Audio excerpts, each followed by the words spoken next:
Kaibigan, tingnan natin yung fingernails natin, ang kuko. Sa kuko, makikita natin kung may sakit o hindi. Pero hindi ibig sabihin normal ang kuko, wala ka ng sakit. Pero merong mga clues. Yan ang tinitingnan ng doktor. O, tingnan natin ang kuko natin, ha. Nail pitting. Yan, o. May butas-butas ang kuko. Pag ganito, maraming possibilities. Pwedeng may psoriasis, pwedeng isang connective tissue disease na nakakalbo, connected o baka kulang sa vitamins. Meron din ganito, ha? Nail pitting. Mga clues lang to, papacheck up pa rin tayo sa doktor. Ito, medyo kakaiba to, nail clubbing. Clubbing to eh. Yung clubbing, kulang ang oxygen sa katawan. Pag nagkukulang ng oxygen sa katawan, lumolobo itong fingernails natin. Mga blue baby, congenital heart disease, yung mga may sakit sa baga, pwede rin yan. Ganito yung clubbing, oh.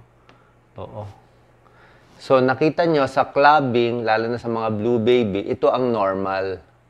May angle ang kuko natin. Ito ang hindi normal. Ito yung pinapakita ko lagi na sign, no? Doc Lisa, focus mo. Dapat may butas sa try nyo. Dapat may butas. May butas, di ba? Yan. Pag nawala yung butas sa gitna, pag nawala yung butas, clubbing ka. Pag ganito, walang butas eh. Pag dinikit mo yan, magsasara. So, ito, pang blue baby congenital heart disease. Yan. Basta nagkulang ng oxygen. Ito naman, parang kutsara ang nail, spoon. Pwede ka maglagay ng tubig dito eh.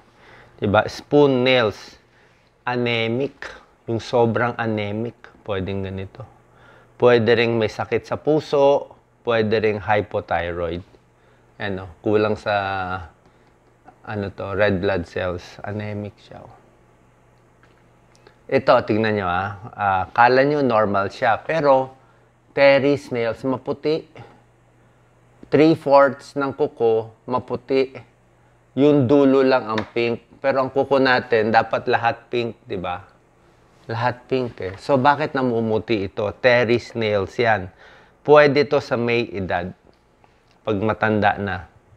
Or pwede, may liver problem, congestive heart failure, kidney failure, or diabetes na hindi nakokontrol. Pag nagkakaedad, ganito na. Siyempre, pag tumatanda, di ba? Parang puno. Pag puno, bata, maganda yung mga pag tumatanda, syempre, nagkukulang na yung mga oxygen sa katawan. Yan po, isang sign din yan. Teres nails, liver disease, congestive heart failure, kidney failure, and diabetes. Next, ito, very interesting to. Tingnan nyo yung mga kuko nyo. Ito, Bowes line. Bowes line ang tawag nito. Ibig sabihin, may ridge. May ridge siya. Ayan, no? May uka. Bakit na uka siya? Diba? Very interesting to. Diba ang kuko natin tumutubo yan? Diba? Nagugupit tayo sa mga bata na followers ko. Diba? Umaakyat yan. Pero oras na magkasakit ka na matindi, mataas na lagnat na ICU, ito, yung mga malalalang sakit, scarlet fever, measles, pneumonia, na hospital, na ICU, kahit na COVID siguro, yung talagang serious, hindi siya makakatubo. Yung panahon na yon na serious ka, maglilinya siya. So, ibig sabihin, a few months ago, let's say 6 months to, siguro mga 3-4 months ago, nagkaroon siya ng serious illness, itong tao. Yan. Na hospital, diabetes, injury, severe illness, o baka may bara. Katulad ito sa puno. Botanist ka ako, alam ko po to, di ba? Pag pinutol mo yung puno sa mga bata, every year, isang ikot, isang linya. Bakit nagkakaroon ng linya sa 3 rings? Di ba? Minsan, muupo tayo dito kung naputol yung... Kasi, every year, syempre, may summer, merong tag-init, tag-lamig. Kaya kung kailan mainit o hirap, nag-iiba, nagkakaroon ng linya. So, 1 year yan. Tingnan nyo to. Doc Lisa, focus mo. Nagkasunog. Nagka-forest fire several years ago. Mabibilang mo ilang taon eh. Nagka-forest fire. Nasaktan yung puno. Ayan, kaya hindi siya makatubo maigi. Dry season, rainy season yan, no? Isang taon yan. Nabibilang mo, 15 years ago, nagkaroon ng forest fire, nagkaganyan. Kaya pati yung kuko natin, may tama ng injury ng pagkakasakit. Pati sa buhok, pwede rin eh. Nagkakalain din. Okay? Interesting ba? Ito, nail separation. Di ba dapat yung, ito, pag tumatanda naman, nagse-separate eh. Dapat nakadikit lang yung kuko sa laman. Ito, hindi siya dumidikit. Ayan o, naghihiwalay siya.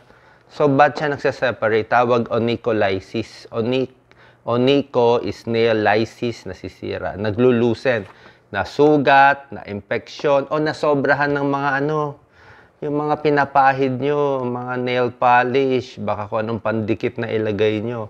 Pwede rin baka may drug reaction, pwedeng thyroid problem, pwedeng psoriasis. Kaya wag masyadong para sa akin wag masyadong magkulay. Ito si Doc Lisa, hindi nagmamanicure eh. Wag na lang. Diba?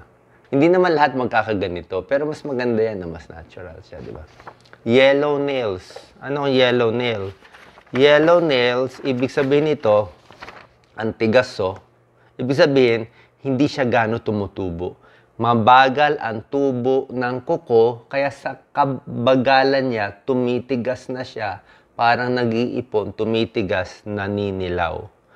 Pwedeng may respiratory problem, lung problem, chronic bronchitis, emphysema, nahihirapan huminga madalas, o baka namamaga. So, ibig sabihin, may diferensya. So, clue siya.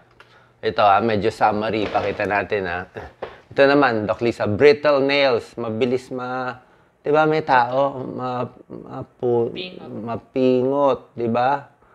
O baka kinakagat niya yung kuko niya. Poor nutrition, vitamin A, vitamin C, biotin, hypothyroid. So mag-vitamins ka, kumain ng masustansya. Yellow nails, ito yung sinabi ko. Pwedeng may sakit, hypothyroid, psoriasis. Yan. Pwede rin may fungal infection. Ito yung pinakita ko kanina, yung may butas, psoriasis o nakakalbo. Vertical ridge. Ito, may nakikita ko vertical ridge? Doc Lisa, parang may vertical ridge na ba tayo? Vertical ridge, aging, tumatanda. O kulang sa iron. Check nyo yung CBC nyo Horizontal, yung sinabi ko, yung kanina, yung mga ridge, pwedeng may infection. Pero pag yung mga parang hindi na maganda tubo niya, baka zinc deficiency, diabetes, kidney problem. Ito naman, may maitim, kulay violet, dugo po to. Dumugo siya. Last slide. Ito yung pinakita kong psoriasis, di ba? Yan, bibitak-bitak. Ito, another problem, ingrown. Pero hindi talaga yan sign. Ingrown na yan. Ito yung fungal infection. Pwede sa yellow nails. Ito yung tinuro ko kanina, naghihiwalay, nagsaseparate. At ito, kailangan matutunan nyo to, paronychia. Madalas ako magparonychia. Ito, may hangnail, may hangnail dito sa tabi, di ba? Tinatanggal mo, hinihila mo. Pag hila mo, papasok yung bakterya, mamamaga yan. Mamumula, mamamaga to. Nana. Di ba? Madalas, meron tayong hangnail, nahila mo, gupitin. Huwag mo hilahin. Pag nasugat yon, ako nilalagyan ko lagi ng alcohol. Di ba? Alcohol muna habang wala pa. Tapos pag namula na, matagal gumaling, 2 to 3 weeks, lagyan mo na betadine. Babad mo 3 times a day. Ako nga, sinasawsaw ko yung betadine dito. Sana po nakatulong tong video. Marami tayong matututunan sa ating kuko.